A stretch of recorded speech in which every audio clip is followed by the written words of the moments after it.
Chicken வந்துட்டு 100 gram 25 ரூபா. Business எல்லாம் பண்றீங்கன்னா எப்போதுமே வந்துட்டு லாபமும் இருக்கும் நட்டமும் இருக்கும். அடுத்தவங்க பொறாமப்படதான் செய்வாங்க. அதனால அதை பார்த்து வந்துட்டு எப்போதும் இறங்கி போயிடக்கூடாது. சரி நம்மளால முடியும், 1000 பேர் 1000 சொல்லலாம் செய்வாங்க. அதுக்காக நீங்க வந்துட்டு எந்த ஒரு அது சொல்லுவாங்க எது சொல்லுவாங்க இல்லாம நீங்க முன்னேறீங்கன்னா கண்டிப்பா லைஃப்ல முன்னேறலாம். இந்த காலேஜ் படிச்சுட்டு இருக்கோம், பார்ட் டைமா ஜாப் பண்ணி பண்ணலாம்னு சொல்லிட்டு ஐடியா வந்துச்சு.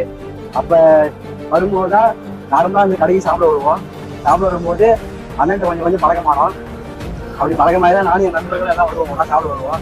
ஒரு நாள் வந்துட்டு சரி சாப்பிடலான்னு சொல்லிட்டு சாப்பிடும்போது நார்மலாக ஒரு ஹெல்ப் பண்ணலான்னு பண்ணோம். அதுக்கப்புறம் வந்துட்டு அந்த அண்ணனே சொன்னாரு, சரி கற்றுக்கங்க, நீங்கள் உங்களுக்கு ஃபியூச்சர் யூஸ் ஆகும் அப்படின்னு சொல்லிட்டு சொன்னாரு. அதனாலே இப்போ கிட்டத்தட்ட ஒரு வருஷம் ஆச்சு என்னோட கடையில் சேர்த்து ஒரு பார்ட் டைமா ஒரு ஒர்க் பண்ணி அடுத்து இப்போ ஒரு பிஸ்னஸ் எங்களாலையும் பண்ண முடிகிற அளவுக்கு நாங்கள் இப்போ வந்து ஒரு நிலைமையில இருக்கோம். அதுக்கு முழுக்க காரணம் இந்த கவி சிக்கன் சென்டர் அண்ணன் தான். ப்ரோ நம்ம கடையில் வந்துட்டு பார்த்தீங்கன்னா சிக்கன் வந்துட்டு 100 கிராம் 25 ரூபா. அதே பார்த்தீங்கன்னா ஈரல் வந்துட்டு 100 கிராம் 35 ரூபா. ப்ரோ எல்லாத்தையும் கட்டுப்படி ஆகணும். அந்த மாதிரி ரேட் தான் நம்ம எப்போதும் கொடுப்போம். டேஸ்ட்டு பொறுத்தளவுக்கு ஃபண்டாஸ்டிக்காக இருக்கும். வேணா இன்னைக்கு கூட சாப்பிட்டு பாருங்க, நல்லா இருக்கும். வந்து எங்க இருக்குன்னு பார்த்தீங்கன்னா நாமக்கல் டிஸ்ட்ரிக்ட் புதுச்சத்திரம் பவல் காலேஜ்லேருந்து 1 கிலோமீட்டர்லேருந்து இருக்கும்.